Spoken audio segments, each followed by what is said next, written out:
It was good fun. So time shifting. Who could do with more time in their day? Yeah, well, I hate to disappoint you. You're not going to get any more time in your day because there's only 24 hours of it. And from the Scientific Journal article I read last week, the Earth is starting to spin faster. So we're probably going to have less than 24 hours. And the reality is that time is a limited resource. As a matter of fact, you could claim quite easily that time is truly the only non-renewable resource we have. Every other resource we have is renewable, but time isn't. We're not making any more of it. Who's heard of the phrase time management? Yep. Time management to me is a misnomer because you can only manage what you control. We don't control time. Who has ever started their day with a plan? They've got their priorities, 1, 2, 3, 4, 5. Here we go, bang, then the phone goes off. And it's a crisis, right? So all of that planning out the window, you had no control over that. But your day's been turned upside down. I don't subscribe to time management, but I do subscribe to time shifting. Because you can shift time to become more productive. We live in a very hectic world, and the world is getting faster. Not only is it physically spinning faster, but the activities that we are exposed to and expected to commit to are increasing almost on a daily basis. The information age is exponentially increasing people's expectations. You know, I mentioned before that I met Sydney Sheldon at a lunch that I participated in with 14 other sales reps in the publishing game. Back then, I was out on the road 5 days a week. As a matter of fact, my sales manager said to me, and I quote, "If I see you in the office any time other than Friday afternoon, you'll be getting a DCM. Don't come on Monday because your job is to be out there." Now, I'd be out there and I'd be doing my bit and all of that, and customers would be phoning and they would be leaving messages so that on a Friday when I did go into the office, I would have in my little pigeonhole a stack of messages like this, some of which came in on the Monday, haven't been responded to, and you phone clients and they'd go, "Oh, I'm glad to hear from you." Now, my phone's on silent right now. I guarantee you there'll be 4 messages there and 2 of them will be saying, because I contact them at 10:30 and they phone me at 8, "Where have you been?" Increased expectation. We have competing priorities. I can do this or I can do that. Very difficult to make decisions in that space. So what I hope to be able to deliver for you this morning are some ideas around how you can increase your capacity to become more productive through some simple strategies around time shifting.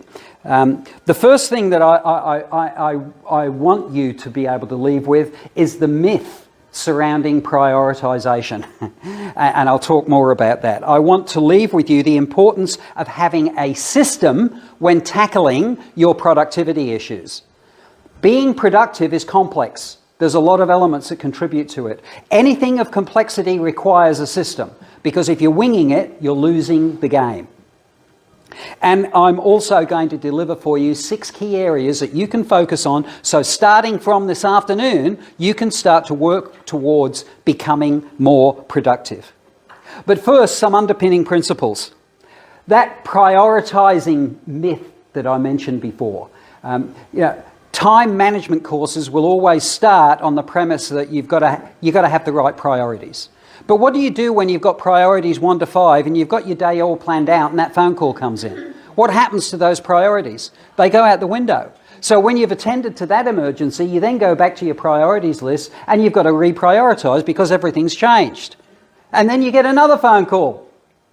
And that list goes out the window. You're trapped in a prioritization routine. And you keep redoing and reprioritize, and it becomes demoralizing. It's not about priorities anymore. It's about next steps. And I'll talk about that a little bit more, but please think about next steps rather than priorities. The activity trap gets most of us caught at some time or other. The activity trap is where we are busy, but at the end of the day, you look at that in tray or you look at your list and you go, "I didn't get to half of that." because you've been busy, but have you really been productive? We get caught up in administrivia, we get caught up in minutiae, we're not focusing on what's important. We have this illusion of control. Here's the thing that I've learned over many, many years of expectations almost burying me. Other people's expectations, my boss's expectations, my family's expectations, all of these expectations left, right and centre that I can't hope to meet.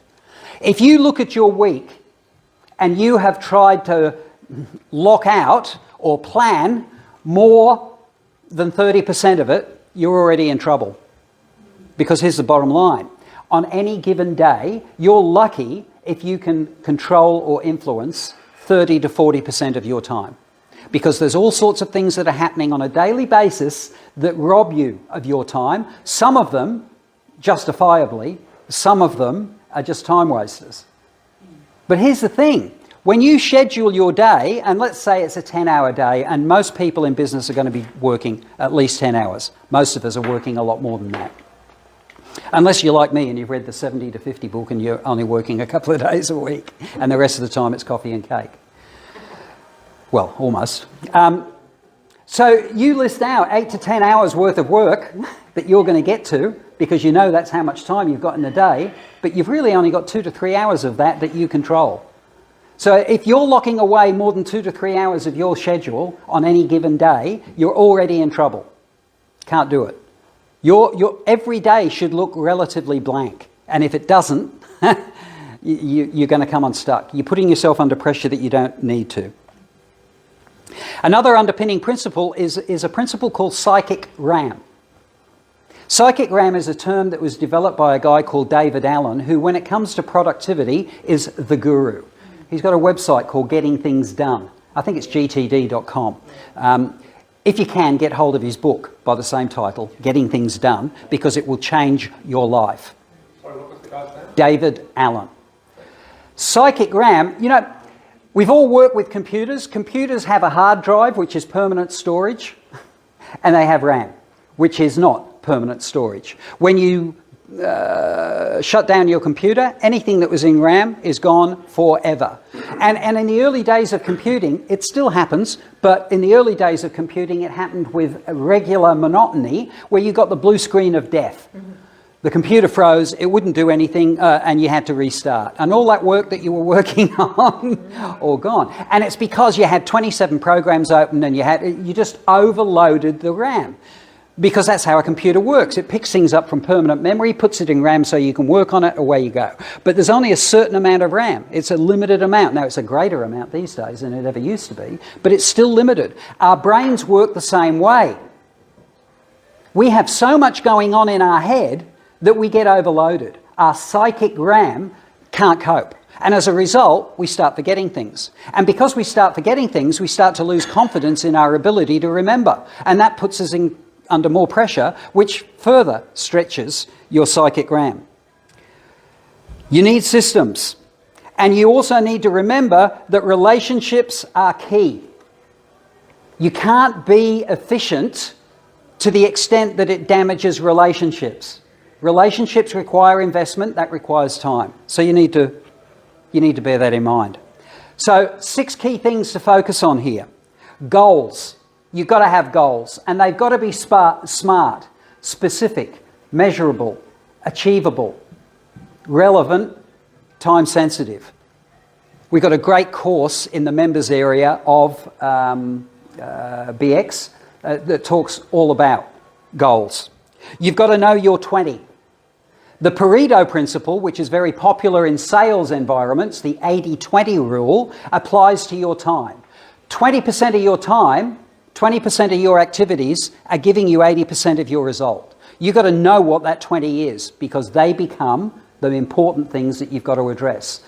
80% of what you do contributes to 20% of your result, and yet most of us are living in that 80% space. Develop a system to deal with this complexity. For example, when you have a goal to achieve, you ask yourself, how am I going to achieve it? And you list out all of the steps. This is what next steps are all about. Rather than having priorities, you look at a goal, you say, where am I up to with that goal? What's my next step? that goes on your to-do list. It's not a priority, because the thing with next steps is that they don't change. They're always there. So if you have emergencies come up, hey, no drama. I just pause that next step until I can get back to it. Have a brought forward file. What are you going to do tomorrow? What are you going to do the day after? What do you plan to do next week? What's on schedule for next month? This is what a brought forward file is up to. It's relieving psychic RAM, because you just go to the file and go, that's what I'm doing tomorrow. Rather than, what am I doing tomorrow? And putting yourself under pressure. Number 4. Here we go. Defend your time. It's your most valuable resource. You know your email inbox? Retitle it, Other People's Priorities.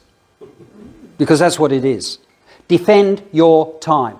If people are asking you to do things that aren't important to you, might be important to them, explain why you can't get to it in the time that they want you to. Because if you don't defend your time, if you're not managing your own time, somebody else is managing it for you. And that's the last thing that you want. Practice assertiveness. You can say no politely and explain why. You can't just turn around to somebody and say, get stuffed. I've got more important things to do, because that's going to damage the relationship. Sometimes you can say that, and it's great when you do, because it gives you a real feeling of relief. But you kiss goodbye to the relationship, and sometimes you've got to do that. Delegate.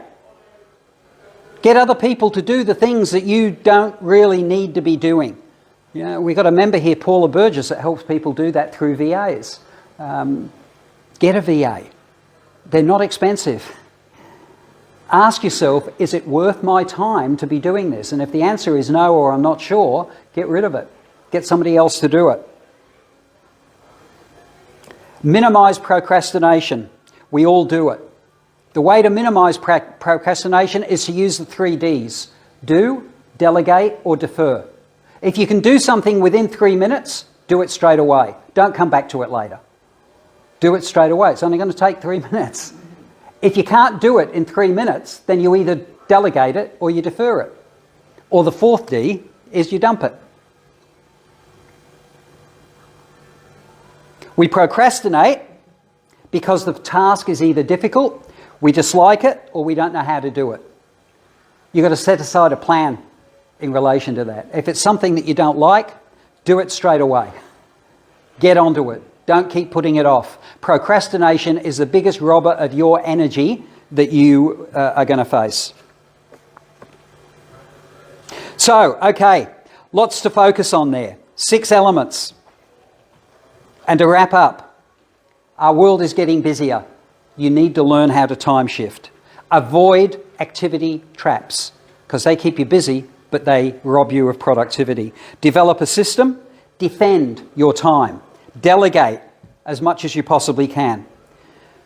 Try not to procrastinate as much as you are. You'll never totally eliminate it because it's part of the human condition, but minimize it. And at least be aware of when you're doing it. And be mindful of relationships. Sometimes you have to spend time in building the relationship. That's an investment that will pay you back in the future. Time is the only non-renewable resource. Don't aim to be busy. Aim to be productive. Thank you.